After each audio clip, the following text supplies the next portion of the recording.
Let's talk a little bit about solving quadratic equations. Now, quadratic equations are of the form ax squared plus bx plus c equals 0.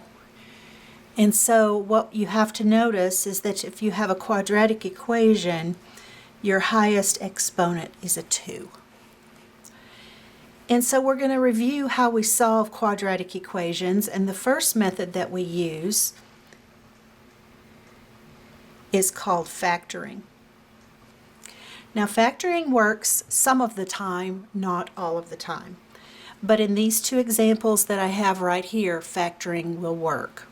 So what I do, I'm going to start with the second one first, is I write two sets of parentheses.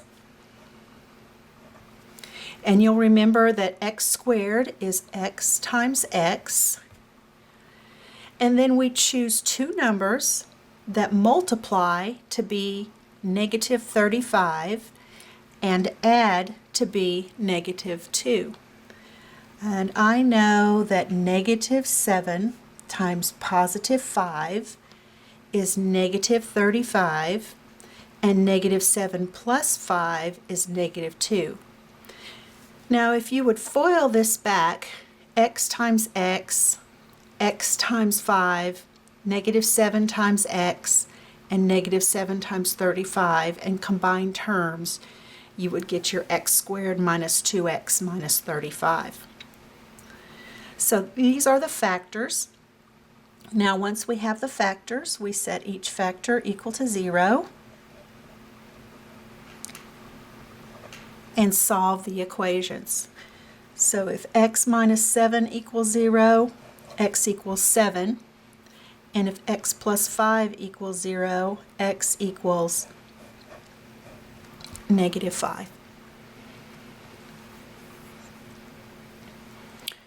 This example, 5x squared minus 24x minus 5 equals 0, is not quite as easy, because our leading coefficient on the x squared is a 5.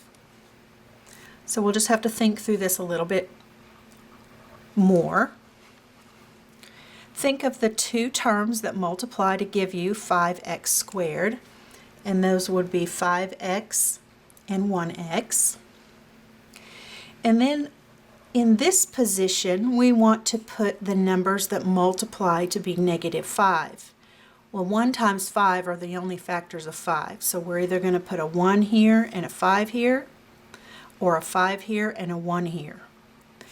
And if I put a 1 in the first position, and a 5 in the second position, and a plus 1 and a minus 5, then when I multiply through, my middle terms multiply to be 1x, and my outer terms multiply to be negative 25x, and those will add to negative 24.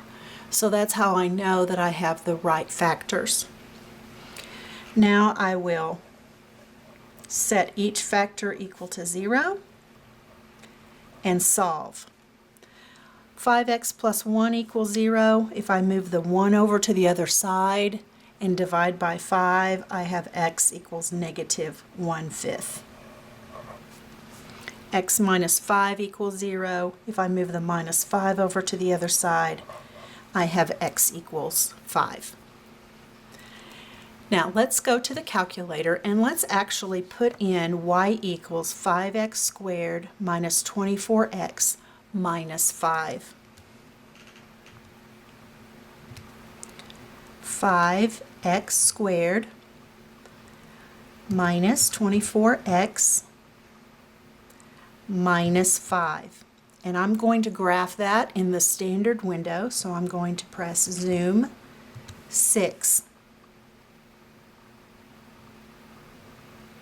Now I don't see the whole graph, but I do see what I need to see. The x values that we find here are our x-intercepts on our graph. So if I press trace 5, which was one of my solutions, I get y equals 0.